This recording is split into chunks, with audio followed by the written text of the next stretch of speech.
it is quite stinky.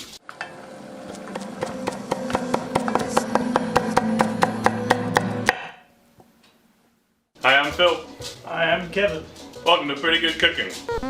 Pretty good. Tonight on the show, we're gonna make something I've never made before or ate before, so you can tell it'll be good. Today we're gonna make Sundubu Jjigae.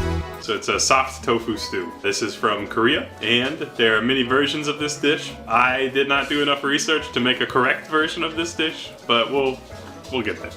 It'll be close enough. So we're gonna get started. I'm gonna make some stock for the stew, and I'm going to both cheat, take the easy way, and add some elements to try to get closer to what it should taste like. So this typically is made with a stock of anchovies and kelp. Instead of using the anchovies today, I'm going to use Hondashi, which is Japanese, which primarily has the bonito tuna flavor, but to me it should be very, very close. So here's my Hondashi bonito soup stock. Asian fusion. Yeah. Oh, we're gonna fusion all over this because I'm not buying all Korean ingredients for one meal. So we'll add some of that. I might need a little bit more. We'll add a piece of Konbu. So that's our seaweed flavor. You can see the white stuff on that. Don't wash that off because that is like pure MSG. It's good stuff. And so we can get some Korean flavors. I've got a Korean radish. We're gonna put some radish in there for flavor as well. I don't know why I'm peeling it since I'm using it for stock, but we'll just slice that up and pop it. All right, so we're just gonna let that cook for a little bit for the broth. Okay, so this dish sometimes has meat, sometimes it doesn't, and sometimes it's with seafood, sometimes it's with pork, sometimes it's with beef. My brain did not work good. It doesn't really work too good these days, being a young parent. So I have a steak.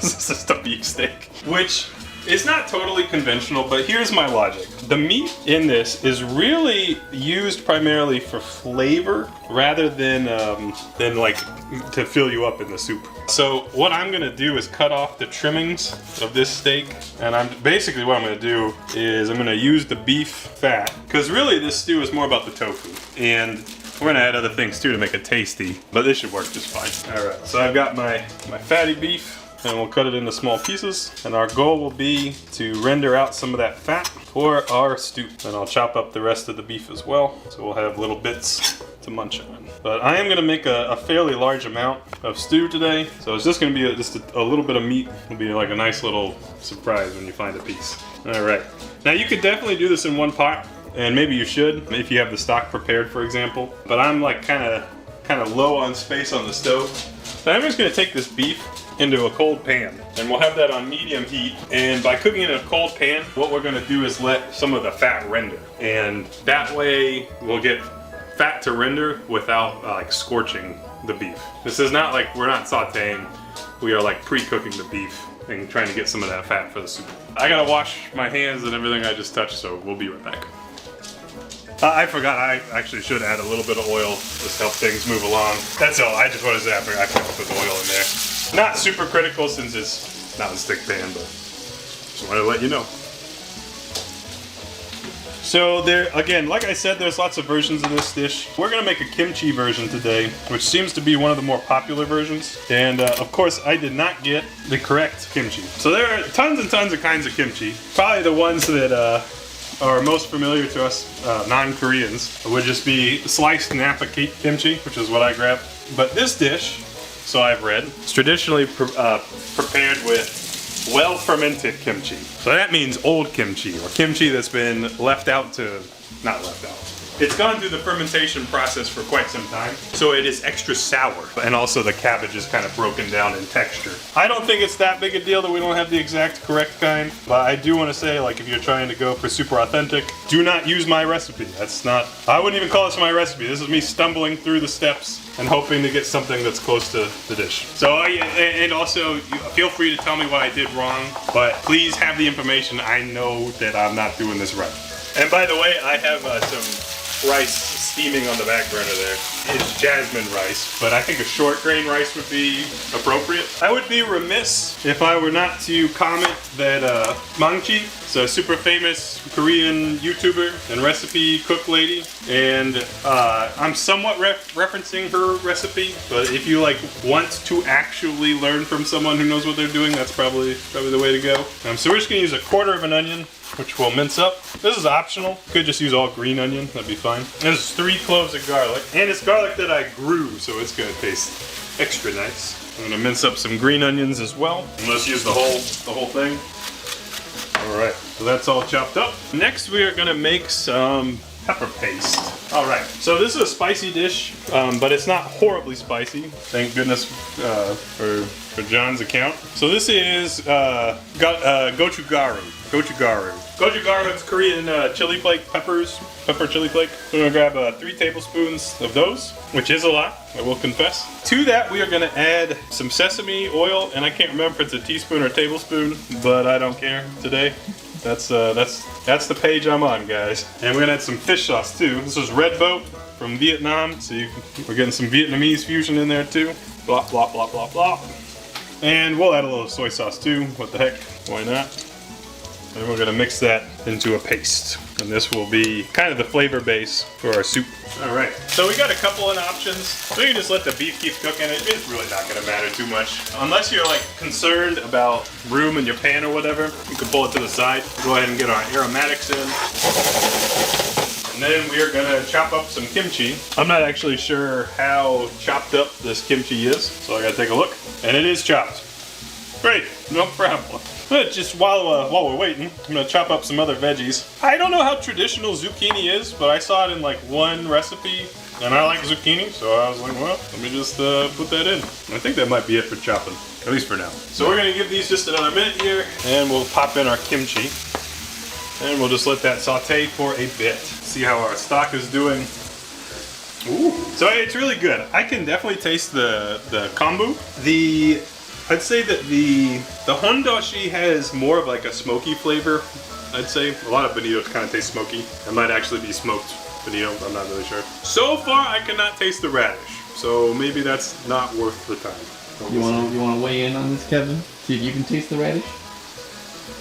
Nope. But is it good? Mm-hmm. All right. Ideally, what we'll do is, as this starts releasing its liquid, we're gonna add just to the pan. Actually, I'll just go ahead and do it. We're just gonna add in a little bit of stock, and we'll let that simmer for, I don't know, 5-10 minutes, something like that. And our hope here will be that the cabbage breaks down a little bit more. But yeah, we'll give you an update soon. We'll be back. Okay, stock's done. Smells good. I'm gonna strain it into a bowl, and I will acknowledge at this point I screwed up, which is I made the pepper paste, but you're supposed to fry the pepper paste to make it aromatic. So to compensate for that, I'm just gonna, in our stew pot over here, briefly fry it. Get some more oil, let that heat up, and I ain't gonna wait to pop it in there. You do have to be careful with this because it will burn quite easily. And if you burn it, it's ruined. No pressure. Okay, so I went ahead and turned off the other pot, or the other pan rather, but we'll incorporate everything here shortly. And actually, I don't know, I'm probably gonna let this go like a minute. All right, let's go ahead and dump all this stuff in. Big old wooden spoon. And I'm gonna just toss my zucchini in now, and we'll put in some stock. So I'm gonna eyeball it. Part of what I'm trying to do is kind of get a feel for like how much liquid to mass is in here. And I think that I'm gonna go ahead and just pour in all the stock that I made. So we'll get that cranked. I'm also gonna add some mushrooms. These are called seafood mushroom. Enoki would probably be the most common, so it's a smaller mushroom. But this was less than 1/3 of the price of Enoki mushroom, so I was like, well, it's a skinny mushroom. Can't be that different. I will wash it first. So one thing I'll also comment is that a lot of these stews are artfully displayed when they're made. So before I throw the mushrooms in a big bunch like this, a lot of what this will be cooked like in a small clay pot, and then like the mushrooms would be put in a bunch in that pot to stew. We're serving a lot of people, so I'm just gonna throw them in. Mine is not gonna look as pretty as what you would get in a restaurant. It should taste fine. So we're gonna stew that, and I'm gonna let everything cook just a little bit before I add the tofu. So I'm gonna let this go for maybe 5-10 minutes, and then I'm gonna add the tofu in. I forgot I saved the juice from the steak, and I think that would taste good, so I'm just gonna put that in. Bump up the umami. Okay, so for the tofu, you chop the tube in half. Whoa. Okay, so how soft is this tofu? Oh baby. Traditionally, you put this right in the soup, and then you use a spoon to break it up, or you could, I don't know. I do want to put the juice in. All right, well that answers that. Okay. It is very loose, well lubricated. Okay, another comment. There should be way more tofu in this for the amount that I'm making. So 2 or even 3 tubes, but I didn't think about it and I wasn't about to go to the store to buy more. So if you're working in a smaller vessel, it'd be much easier to do. But essentially what you want to do, you can see I've got a spoon and another spoon, a ladle and a spoon, and you can just break it up into pieces like that. So again, for final fancy presentation, a lot of times there will be like big slices of the tofu on top for you to view, but for us today, it's more of a hodgepodge, like an actual stew. I shouldn't say actual, like a stew that I am more familiar with. Pardon me. So we're gonna let that cook. It doesn't need to cook very long, but the whole idea is it will absorb the broth. Let's give it a taste test. I don't know if it's just like the stew's working its way around, but I've been tasting it. And I added the tofu, which has almost no flavor, but this actually tastes way better now. It's also supposed to be salty. So salty to a point that before you add the tofu, it should taste a little too salty, as the tofu will absorb a bunch of that salt. I'm just gonna add some more salt. Oh, it's good. That's really good. This is tasting more and more to me like kimchi ramen, like this prepared seasoning packets. I mean, obviously it's much better than that, but that's like kind of the familiar flavor. Oh man, this is like better than I thought it would be. I'm actually pretty stoked. All right, let's crank the heat up. And to finish this off, again, traditionally, much smaller container, smaller portion. This is just finished with an egg cracked right on top. We are feeding at least 4 people and probably multiple servings. I'm gonna crack multiple eggs on top. Who's gonna stop him? Nobody. I'm just gonna do it. So I'm gonna do 1 egg per person. I hope it works. And actually, I think these are my last 4 eggs, so that's convenient. It did not stay on top, so that's interesting. Maybe it should be thicker than it is. I'm trying to create like a... Nope, not meant to be. Well, maybe it'll float up in a minute. Who knows?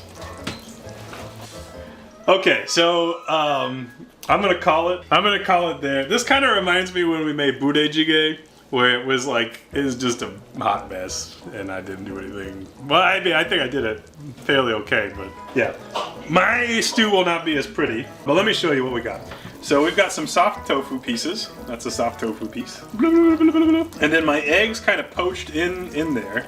And they look a lot like the tofu, but that's an egg right there. Okay, let's serve up. So what we're gonna try to do is I do want an egg. Is that an egg? Is that tofu? I don't know. Where the eggs at?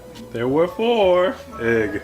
All right. And to compensate for a lack of artistry, what I'm gonna try to do for the photo is grab a couple things out of here. There's a piece of tofu. I'm gonna put a couple mushrooms on the side. And that should be good enough. We'll garnish with some green onion and just a couple of chilies, and we will serve it with some steamed white rice. All right, and there you have it. So this is really, really hot, but I am gonna try to taste the tofu.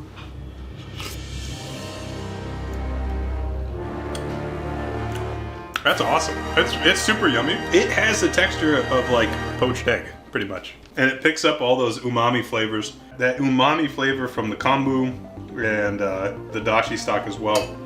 Super, super good. This is my surprise beef. It's nice. It's very nice. I think it could be even saltier. It could be even greasier. But this tastes like a wholesome meal. Let's get some rice going. And some kimchi. Old Arthur over there is going crazy, throwing stuff. Yeah. It's good. That's good. Yep, that's my analysis. It's good. All right, well, that's how you do it. Hope you enjoyed tonight's show. We're gonna go eat this. I didn't know if it would be enough food to eat. There's a lot of Korean meals that are served with lots of side dishes, so I made some meatballs. Thanks for watching. Have a good one. Toodaloo. Bye-bye.